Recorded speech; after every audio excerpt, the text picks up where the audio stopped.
You can usually find Andrew Nemeth in the classroom, teaching his Penn High School students in the choir room. On any given day, he expects lesson planning, rehearsals, and an overall busy schedule. What he didn't expect was to have a stroke at age 36. I had taught 2 classes that day.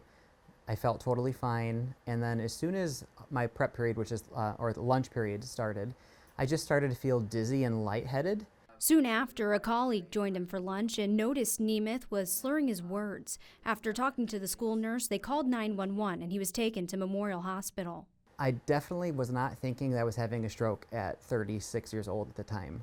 But he was, and it stemmed from something called a PFO, a small hole between the upper chambers of the heart that usually closes shortly after you're born.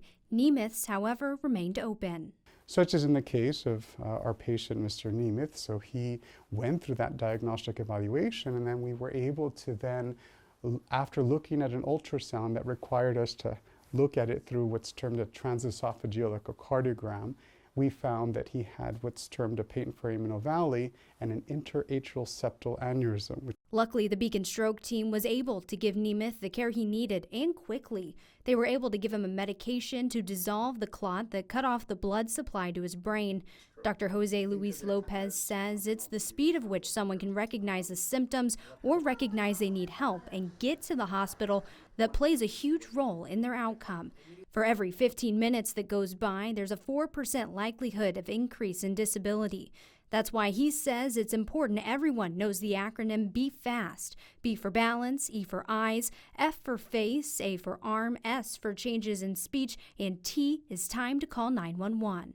Be Fast helps you to recognize the main signs of a stroke, including facial drooping, arm weakness, and speech difficulty. Like Nemeth's colleagues who knew he needed help, because you never know who it could happen to. I just didn't think it could happen to somebody that young, to be honest. You have to realize a stroke can happen to anybody at any time. As soon as you see symptoms, you need to act.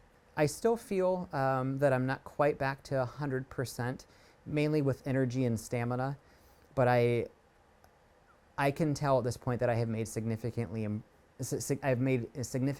gains in energy, and honestly, I'm just more grateful for my opportunity at life.